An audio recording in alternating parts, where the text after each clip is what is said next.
In the previous sessions, we have looked at the sampling theorem for a low pass signals, where we have found that the sampling rate as per Nyquist criterion should be twice the maximum frequency of the given signal. This is particularly for a low pass signals. And what was the sampling interval? It is equal to 1 by 2 FM, that is if FM is called the maximum frequency. Now let us redefine the sampling theorem for a band pass signals. So as you are aware, band pass signals are limited to a certain band of frequency. So from that I can calculate what is the maximum frequency, and we also can calculate what is the bandwidth of that. So let us redefine the sampling theorem for band pass signals, which is as follows. The band pass signal x of t, whose maximum bandwidth is 2 FM, can be completely represented into and recovered from its samples if it is sampled at the minimum rate of twice bandwidth. As you are aware, sampling theorem actually takes into consideration two important points. One is converting a continuous state signal into a discrete signal, that is sampling, and then from sampled signal we want to reconstruct the original signal back. So when I have those two things, sampling theorem helps us in identifying how I can do this reconstruction apart from sampling. So here the band pass signal says the minimum sampling rate for a band pass signal must be 4 FM samples per second. So this is a very important point. This is particularly useful for band pass signals and exclusively for band pass signals only. Okay, let us see three different types of sampling techniques. How can I sample? Okay, what are the different techniques available? There are three important techniques we will understand in this session. What are the three different types of techniques available? For the first one is called as an instantaneous sampling, or it's called as an impulse sampling, is also called as ideal sampling. And the second one is called as a natural sampling, and the third one is called as the flat top sampling or rectangular sampling. Let us look at these samples techniques in detail. Okay, let us now look at the first one. Is also called as ideal sampling, or other names, it's also called as instantaneous sampling. Okay, so let us look at that now. Now what does this say? This is a sampling the incoming signal x of t by using switching sampler, which provides impulses. The sampling signal has pulses whose width approaches 0. As the width of the pulse approaches 0, the instantaneous sampling gives a train of impulses of height equal to the instantaneous value of the input signal x of t at the sampling instant. Okay, so the basic points to understand in ideal sampling is we are talking about instantaneous sampling, and also we are talking about the width being 0. So the name ideal sampling, we cannot have a signal actually with a width 0, isn't it? But this is an ideal sampling, so that's what we are trying to mention here. So what is it we are doing? First of all, we are generating an impulse train, and then we are sampling a given signal x of t, and the output of this is equal to, what is that? We read it here.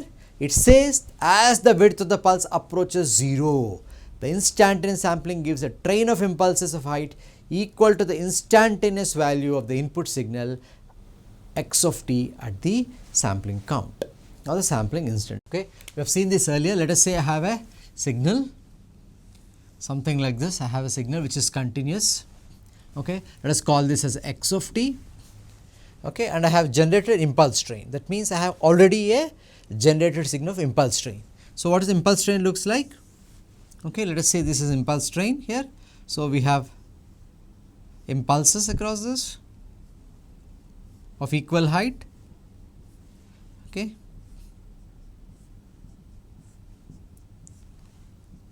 okay, so this is an impulse train.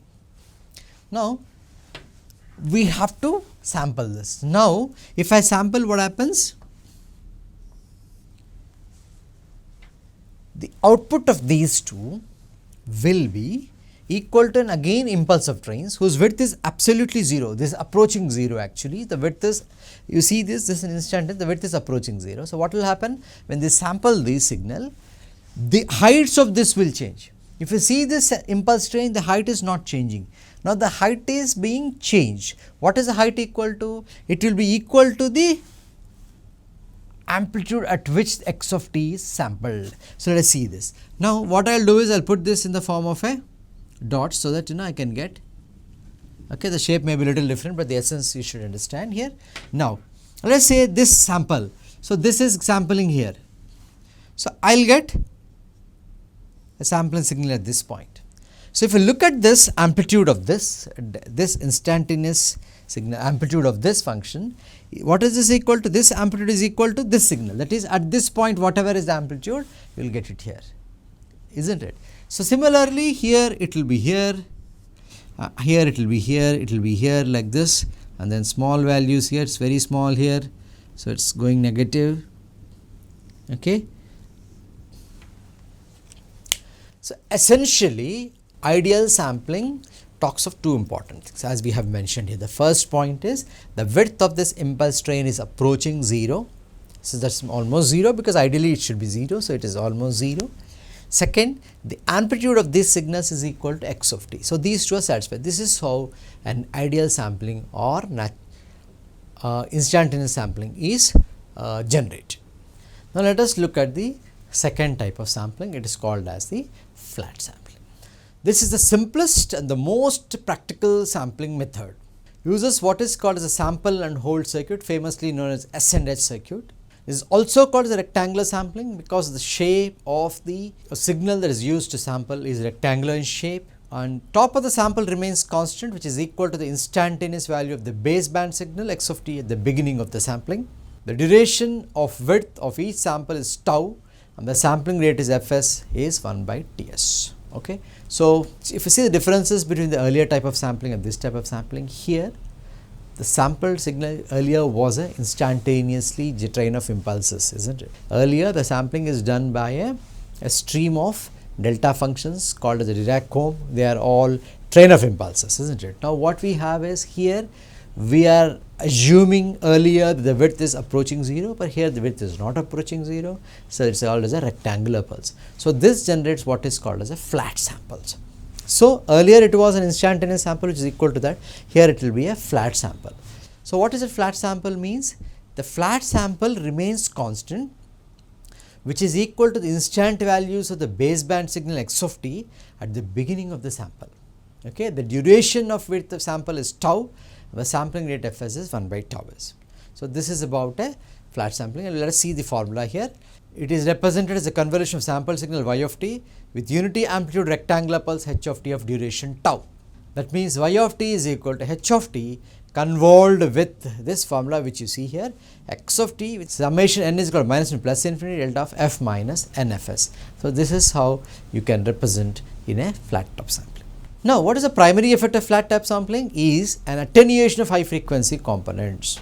Attenuation of high frequency components, because you have in the formula, if you look at, you have 1 by Ts which is appearing. So, this is affecting the high frequency components.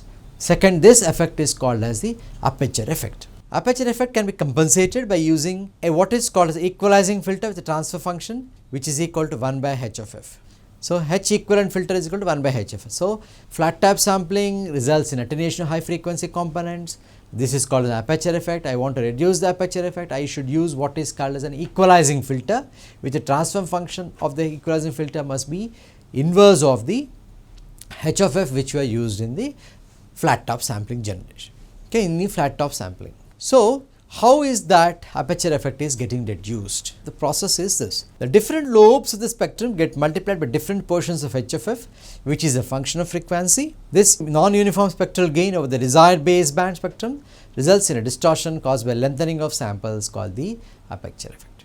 So, you have different lobes in the frequency spectrum, they are multiplied by h of f. H of f, as you see here, is a frequency dependent. So, what happens? You have the lengthening of samples. This is called as an aperture effect. Now, how do I minimize this aperture effect? The aperture effect can be minimized if the time between the pulses, that is tau, is very much less than the Ts. What is Ts? Ts, we have seen what is Ts, isn't it? So, if you look at this Ts, Ts is nothing but the sampling rate Fs is equal to 1 by Ts. Now, the aperture effect can be minimized if the time between the samples tau is very much less than Ts. Fs is equal to 1 by Ts. Once you get this, you can do that means tau must be very much less than 1 by bandwidth. Satisfy this condition, I will be able to reduce the effect of aperture. In flat top and the next one which you are going to see, natural sampling, the width of the pulse is increased to the maximum to reduce transmission bandwidth. This is a very important phenomenon which all of you should remember. In flat top and natural sampling, the width of the pulse is increased to maximum to reduce the transmission bandwidth.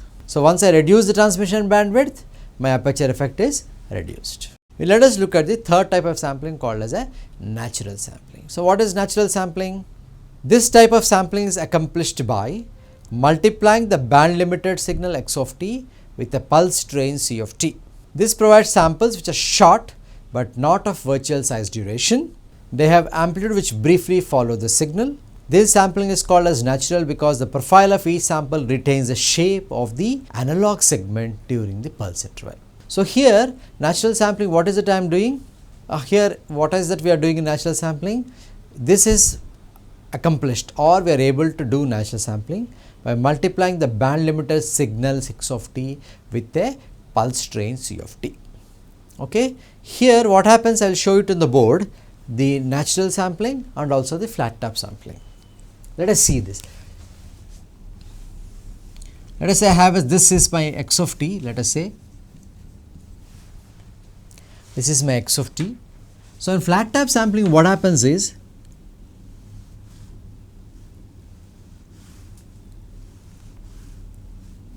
or rectangular sampling,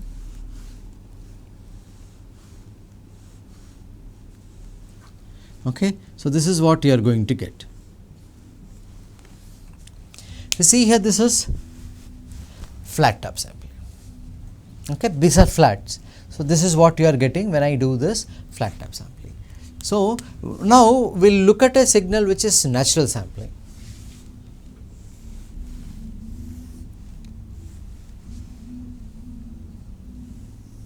Let us see, this is our signal for natural sampling.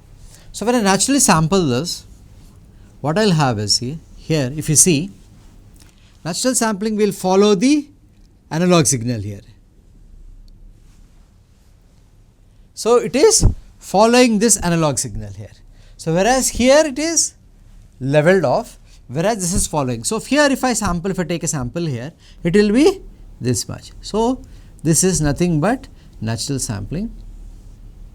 Okay, so this is what you get.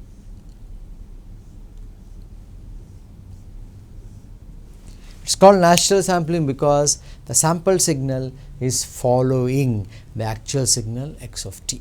So this is a natural sampling for you, and this is flat top sampling. So look at these two, you can understand the difference between these two types of samplings. For natural sampling of a band limited signal x of t, the signal is sampled at regular intervals at the rate of 2 FM. The signal can be reconstructed for these samples with no distortion by passing the received samples through a low pass filter. For a standard 300 to 3.4 kHz voice channel, the standard sampling is 8000 samples per second, which corresponds to the natural sampling. That is a sample taken every 1/8000 or 125 microseconds. So natural sampling you can easily recover by passing through a low pass filter. Let us compare the three different types of sampling which you have seen. What is that? The first one is we have seen what is called ideal sampling, the second one is flat top sampling, and the third one natural sampling. So when you look at the comparison table, you remember these values, they will be very useful to you in answering any type of question asked. Okay, let us see this. The first parameter is sampling principle. What is the sampling principle in ideal sampling? It uses multiplication by an impulse function. Okay, we have a signal x of t that is multiplied by an impulse function, you will get a sample function. That is what we do in the case of an ideal sampling. What we do in natural sampling? It is nothing but a chopping process. That means we are chopping the signal at whatever value you want. That is a chopping process. Then comes your flat top. It uses sample and hold cycle. You sample it and hold for a certain time so that the width is not approaching 0, but the width will be a certain width, the time for which you sample and hold. So these are the three different parameters in which you do sampling. The second parameter is feasibility. Ideal sampling is practically not possible because very difficult, almost impossible to generate 0 width sample signals which are train of impulse functions. Natural sampling is used practically, and flat top is most popular used practical method. What is sampling rate in ideal sampling? It tends to infinity because we said Fs greater than or equal to Fm, so it goes to infinity. Natural sampling, it is Nyquist rate, and flat top sampling, it is Nyquist rate. What is the noise interference? The noise interference is normal in ideal sampling, maximum in natural sampling, and in flat top sampling it is minimum. So, noise interference is normal in ideal sampling, maximum in natural sampling, and it is minimum in flat top sampling. That is why the choice we use flat top sampling more practically. Let us see some important formulae in the whole sampling theorem. First one is Nyquist rate. Fn is equal to Fm, where Fm is the maximum frequency component of the signal, that is Nyquist rate. The second important formula is Nyquist interval, that is 1 by 2 Fm. Then the formula for reconstruction without distortion is Fs must be greater than or equal to Fm and Ts must be less than or equal to 1 by 2 Fm. The low pass filter used to recover original signal from its samples is also called as a interpolation filter. What is the formula for interpolation filter? X of t summation up to k, x of kts sinc omega m minus k pi, and the fifth is aliasing occurs when the signal is undersampled, that is when Fs is equal to Fm. So, you understand what is the condition under which aliasing occurs. And then minimum sample rate for band pass signals is twice the bandwidth, that is 4 Fm. Then similarly Ts will be 1 by 4 Fm. And the reconstruction formula is a little different from the earlier one. Here x of t is equal to summation n is equal to minus m to plus infinity, x of n by Fm sinc 2 Fm t minus n by 2 cos omega c t minus n by 4 Fm. So, this is a little bit bigger formula, understand it, remember it. The spectrum for ideally sampled signal is y of f is equal to Fs summation of x of f minus nfs, where summation n from minus infinity to plus infinity. Then 10th formula you should remember is what is the spectrum for flat top sample signal? In a flat top sample signal, the difference is you have h of f, the transfer function which is coming into picture here. So, h of f of s summation k is equal to minus infinity to plus infinity x of f minus kfs, whereas h of f is nothing but the transfer function equal to tau sinc f tau e to the power of minus j pi by t. This is the next formula. Similarly, the spectrum for natural sample signal y of f is given by this formula, which you should remember. Then again the 12th question, what is the equalizer used, what is the transfer function of the equalizer used to compensate the aperture effect? And then finally the impulse train, how do I generate an impulse train? This is a formula which you all should remember. We have been seeing this for the last so many sessions. Delta Ts of t is equal to delta of t minus n Ts, where n is existing from minus into plus infinity, so that you will get an impulse train.